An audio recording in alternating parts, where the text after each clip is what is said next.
Good morning दोस्तों, कैसे हैं आप। पिछली क्लास में हमने पढ़ा था गोले का पृष्ठीय क्षेत्रफल किस तरह से ज्ञात किया जाता है, गोले का आयतन कैसे ज्ञात करते हैं। आज पढ़ेंगे बहुपद। बहुपद क्या होता है और इस बहुपद में क्या क्या है।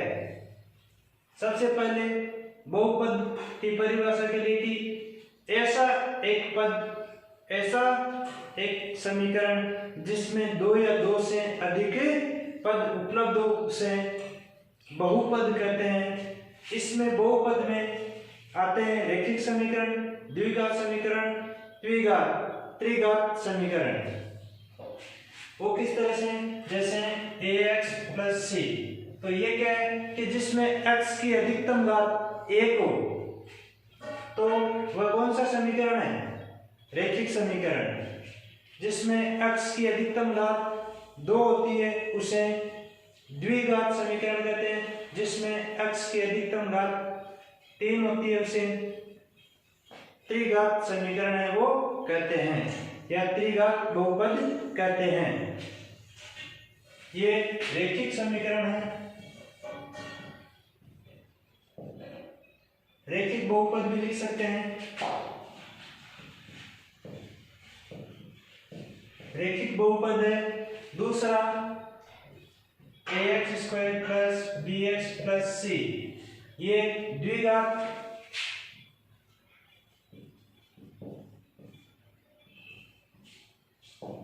बहुपद है।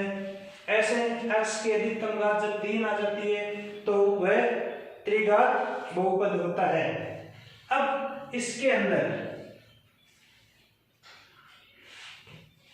जो अपन x का मान ज्ञात करते हैं, इसमें x का मान ज्ञात करना है। वो मान किस तरह से आएगा, क्या आएगा, इसके लिए इसमें 3 पद दिए हैं अपन को a b c।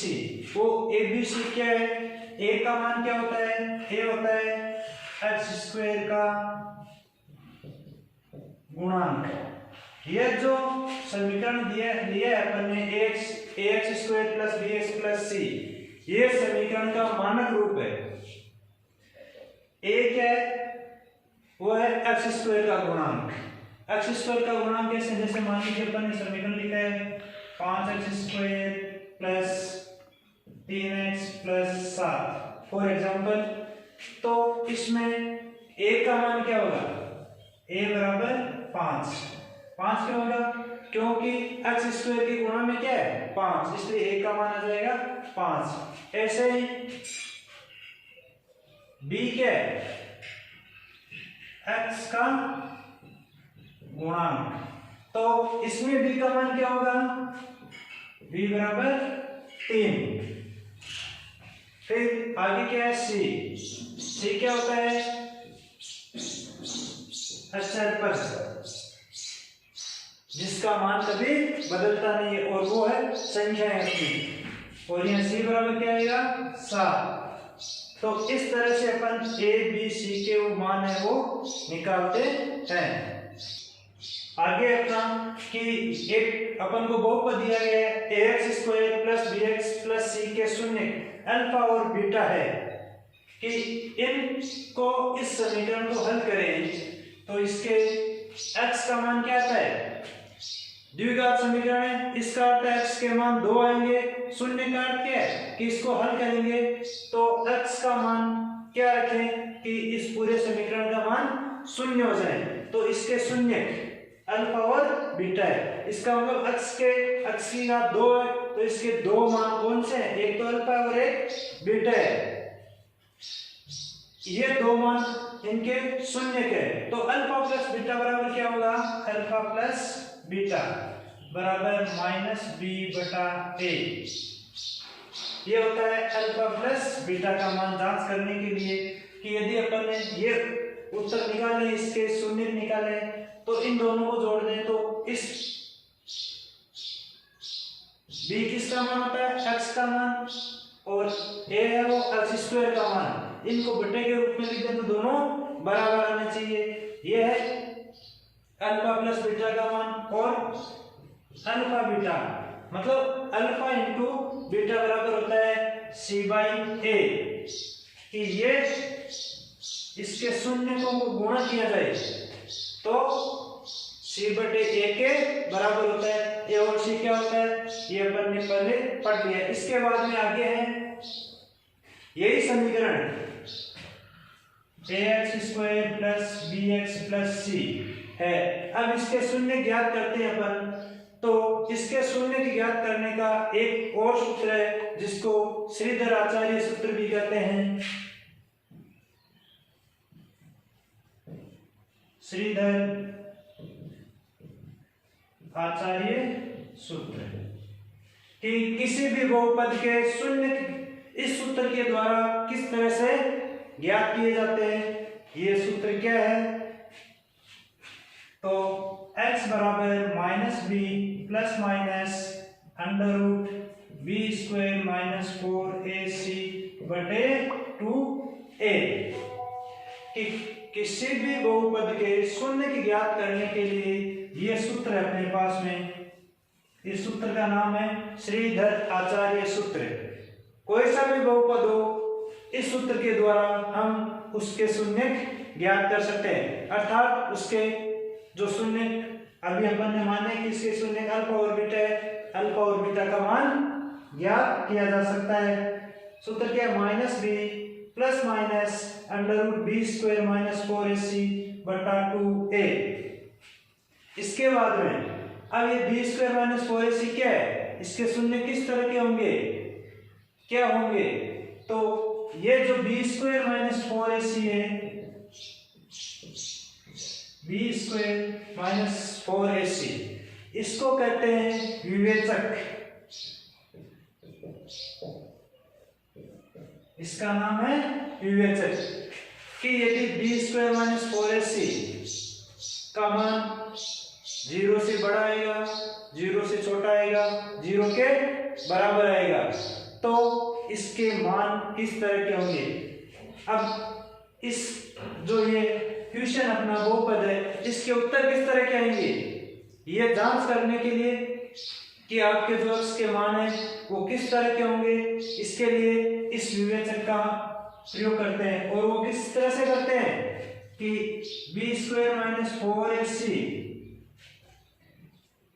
Greater than 0 कि बी स्क्वायर माइनस 4ac का मान यदि 0 से बड़ा है तो आपके मूल है वो मूल का जो आपके शून्य कार्य है वो कि इसके मूल क्या होंगे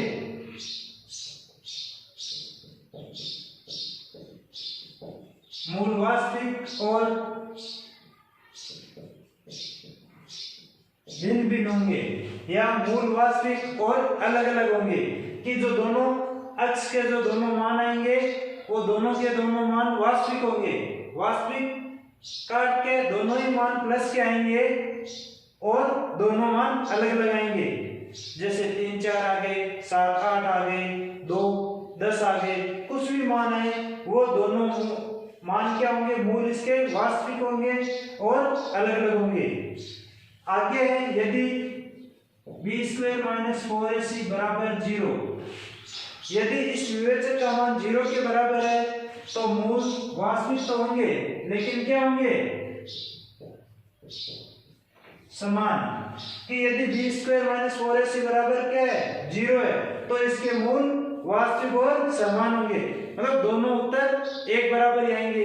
जैसे 3 3 आ गए 5 5 आ गए 7 7 आ गए कुछ भी आ सकते हैं लेकिन दोनों के दोनों क्या होंगे बराबर होंगे।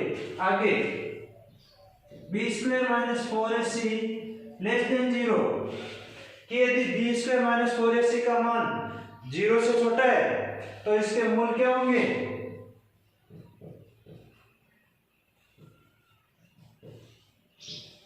इसके मूल होंगे काल्पनिक। काल्पनिक मानों का अर्थ क्या होता है कि जो संख्या आएगी वो आपकी काल्पनिक होगी जिससे ये तीनों के तीनों सूत्रों से अपन पता लगा सकते हैं कि आपके दिए गए समीकरण के उत्तर वो किस तरह के होंगे कि b square minus 4ac greater than 0 कि बी स्क्वायर माइनस 4ac का मान यदि 0 से बड़ा है तो मूल वास्तविक जो आपके उत्तर आ रहे हैं वास्तविक और अलग अलग होंगे। बी स्क्वायर माइनस 4ac बराबर 0 तो इसके मूल वो वास्तविक और समान होंगे और b square minus 4ac less than 0 कि यदि बी स्क्वायर माइनस 4ac का मान 0 से छोटा है तो आपके जो आंसर आएंगे वो क्या होंगे, काल्पनिक होंगे। अब कुछ उदाहरण के द्वारा अपन समझते हैं कि शून्यकों का मान किस तरह से ज्ञात किया जाता है। जैसे कि द्विघात बहुपद x² माइनस 2x माइनस 8 के शून्यक ज्ञात कीजिए और शून्यक एवं गुणांकों के बीच संबंध की सत्यता की जांच कीजिए। तो सबसे पहले इस बहुपद के अपन शून्य ज्ञात करेंगे x² माइनस 2x माइनस 8। इसके शून्य ज्ञात करने, इसके लिए जो ये अपन को बहुपद दिया गया है इसको हल करेंगे। सबसे पहले इसको हल करने के लिए क्या करेंगे, अपन पहली और तीसरी संख्या को गुणा करते हैं, उसके बाद में ये अंतिम निशान कौन सा है, माइनस का है। इसका अर्थात जो इन दोनों का गुणनफल है उसके अभाज्य गुणनफल इस तरह से करेंगे कि उनको घटाने पे कितने आने चाहिए, 2 अक्ष आने चाहिए। तो ये x² है, ये 8 है, तो क्या आ गया 8x² आ गया अपने पास, दोनों को गुणा किया तो x का तो साथ में एक टुकड़ा, दोनों जो दो पद आएंगे उनमें साथ में रख देंगे। 8 के ऐसे दो टुकड़े करने हैं कि 8 के ऐसे दो अभाज्य गुणनखंड करने हैं जिनको आपस में गुणा करें तो 8 ही आए और उनको घटाएं तो अपन को 2 प्राप्त हो।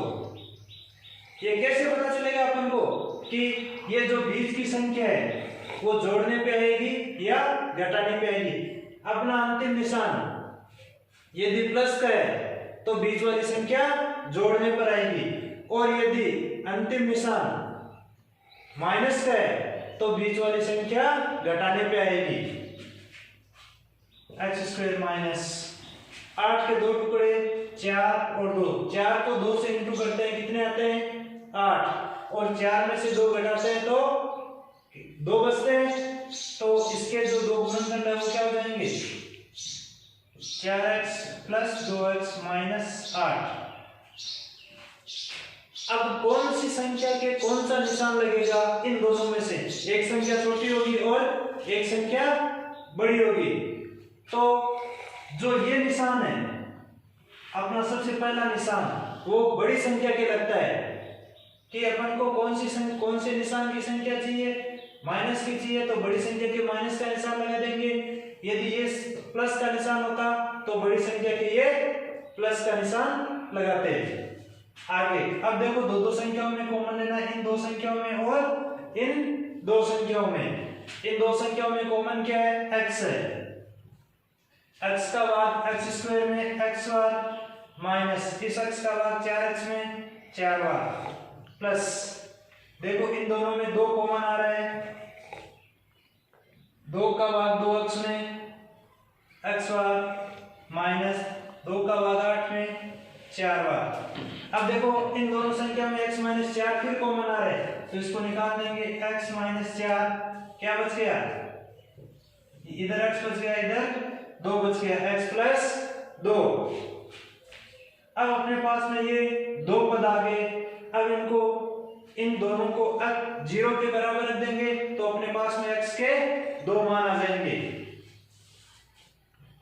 x माइनस 4 बराबर 0 तो x बराबर पक्षांतरण करते 4, ऐसे ही x प्लस 2 बराबर 0 तो x बराबर माइनस 2। ये x के 2 मान आ गए। इसका अर्थ क्या हो गया, ये अल्फा है और ये बीटा है। ये इसके 2 शून्य का आगे कि इस समीकरण में इस बहुपद में ये 4 और 2 मान रखें तो इसका मान क्या हो जाता है, शून्य हो जाता है। ये इसके शून्य का आगे। अब इसके शून्यकों की सत्यता की जांच के लिए जो अपन को संबंध दिया गया उस संबंध की सत्यता की जांच करनी है कि ये जो आपने उत्तर लिखा ले वो सही है या गलत है। इसके लिए x² माइनस 2x माइनस 8 इसके लिए ABC का मान निकालना है तो a बराबर 1, x² के गुणा में क्या है, कुछ नहीं है, इसका मतलब 1 गुणा में ऐसे ही b बराबर माइनस 2, b किसका गुणा होता है x का, और x के गुणा में क्या है माइनस के 2 है। ऐसे ही c बराबर -8, ये अपने पास में ABC का मान आ गया है। अब इन शून्य और गुणांकों के बीच में क्या संबंध होता है? अल्फा प्लस बीटा बराबर -b/a। अब अपन जांच करेंगे, इधर अल्फा बीटा अपने पास में 2 मान आए हुए और इधर ABC के मान अपने पास में, मान रखेंगे क्या आता है? देखो अल्फा का मान 4 और बीटा का मान -2 बराबर, इधर b का मान माइनस और फिर b का मान -2/a का मान 1, 4 में से 2 गए तो 2 बराबर, माइनस को माइनस इंटू करेंगे प्लस 2, तो 2 बराबर 2 आ गया। इसका मतलब जो अल्फा बीटा के मान है वो क्या है? सही है। एक जांच होगी सत्यता की। अब दूसरा, इसके लिए दूसरी जांच क्या है? अल्फा बीटा बराबर क्या है? c/a। अल्फा बीटा बराबर क्या होता है? c/a। तो अल्फा का मान क्या अपने पास में? 4 इंटू बीटा का मान -2 बराबर c/a। c का मान क्या है? -8 बटे a का मान 1, दोनों को गुणा कर देंगे तो -8 बराबर -8, दोनों मान बराबर आ गए, यहाँ भी बराबर है और यहाँ भी बराबर है। अर्थात जो अपन ने इसके शून्य निकाले, अल्फा बीटा का मान निकाला है वो सही है। ये इसकी सत्यता की जांच है कि अल्फा बीटा बराबर -b/a और अल्फा बीटा बराबर, अल्फा इंटू बीटा बराबर c/a है। अतः इसके शून्य क्या है? वो 4 और -2 ही होंगे। उसी तरह का एक क्वेश्चन हो रहा है कि बहुपद 3x² + 5x - 2 के शून्य ज्ञात कीजिए तथा शून्य को एवं गुणांकों के मध्य संबंध की जांच कीजिए कि इसके शून्य क्या होंगे। तो सबसे पहले इसके शून्य ज्ञात करेंगे। बहुपद अपना है 3x² + 5x - 2। वही सबसे पहले इसके शून्य ज्ञात करने के लिए पहली संख्या और तीसरी संख्या को गुणा करेंगे। कितनी आगे? 3 को 2 से इंटू किया 6, x² तो साथ में है ही है, तो 6 के ऐसे टुकड़े करने हैं जिनको घटाए या जोड़े तो कितने आने चाहिए?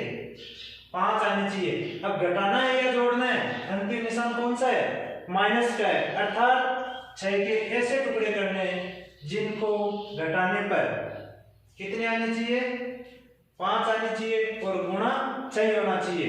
तो 6 और 1, 6 को 1 से इंटू करते हैं 6 आते हैं और 6 में से 1 घटाते हैं तो कितने बच जाते हैं? 5 बच जाते हैं। तो लिखेंगे 3x² + 6x - 1x - 2। एक x लिखें या x लिखें एक ही बात है। अब दो संख्याओं में कॉमन निकालना है अपन को। पहली 2 संख्याओं में कॉमन, लास्ट की 2 संख्याओं में कॉमन। पहली 2 संख्याओं में कॉमन क्या है? 3x कॉमन आ जाएगा तो क्या बचेगा यहाँ पे? x। देखो 3 से 3 कट गया, x का भाग x स्क्वायर में x बार गया प्लस इस x से ये x कट गया, 3 का भाग 6 में 2 बार। इन दोनों संख्याओं में कॉमन क्या है? कोई कॉमन नहीं होता है तो वहां पे एक कॉमन होता है, तो क्या आ जाएगा? x + 2। अब देखो x + 2 दोनों संख्याओं में कॉमन है तो x + 2 और इधर 3x - 1। अब दोनों को 0 के बराबर रख देंगे एक बार। x + 2 = 0, तो x बराबर -2, पक्षांतर करते हैं -2 आ जाएंगे। ऐसे इसका भी शून्य ज्ञात करेंगे तो 3x - 1 = 0, 3x = 1 प्लस का था, सॉरी माइनस का था, बराबर के उस साइड में गया तो प्लस का हो गया। x = 1/3। ये अपने शून्य का आगे x का मान एक तो -2 और एक x का मान 1/3 3। अब इनकी जांच करनी है कि ये अपने जो उत्तर निकाले वो सही है और इनके शून्यकों के बीच में जो संबंध दिया गया है वो सही है या नहीं है। तो इसके लिए अपना समीकरण लिखते हैं 3x square plus 5x minus 2। ये अपना जो बहुपद है इसमें a बराबर 3, b बराबर 5, c बराबर माइनस 2। a क्या होता है x स्क्वायर का गुणांक, b x का गुणांक और c अचल पद। अब अपने पास में था अल्फा प्लस बीटा बराबर minus b by a. Alpha beta के मान भी अपने पास में है, x का एक मान अल्फा का मान, दूसरा मान बीटा का मान, और b और a के मान भी है। अभी अपन जांच करते हैं कि दोनों बराबर है या नहीं है। तो अल्फा का मान माइनस 2 प्लस बीटा का मान 1/3 बराबर minus b by a minus 5/3। b का मान 5 है, a का मान 3 है। ऐसे ले लेंगे इनके कितने आगे 3। 1 का भाग 3 में कितने बार गया 3 बार, 3 को 2 से इंटू किया तो माइनस 6 प्लस 3 का भाग 3 में एक बार, 1 को 1 से इंटू करेंगे 1 बराबर माइनस 5/3। देखो 6 में से 1 जाएगा, कितने बचेंगे माइनस के 5/3 बराबर माइनस 5/3।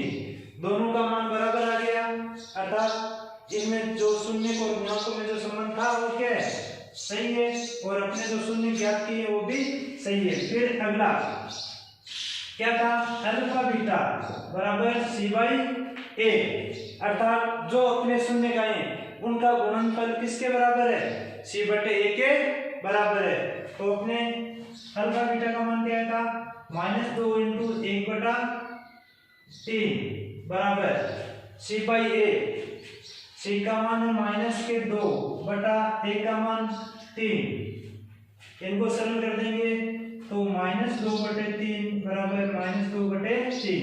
यह मान भी दोनों का बराबर आ गया, अर्थात शून्यकों का जो गुणनफल है वो सी बाई ए के बराबर है। अतः इनके शून्यता जो शून्य को और गुणांकों के बीच जो संबंध है वो क्या है एकदम सही है। जो आपने उत्तर निकाले वो बिल्कुल सही है। अगले जो क्वेश्चन है इससे संबंधित वो अपन अगली क्लास में करेंगे। जब तक आप घर पर रहें, सुरक्षित रहें। जय हिंद, जय भारत।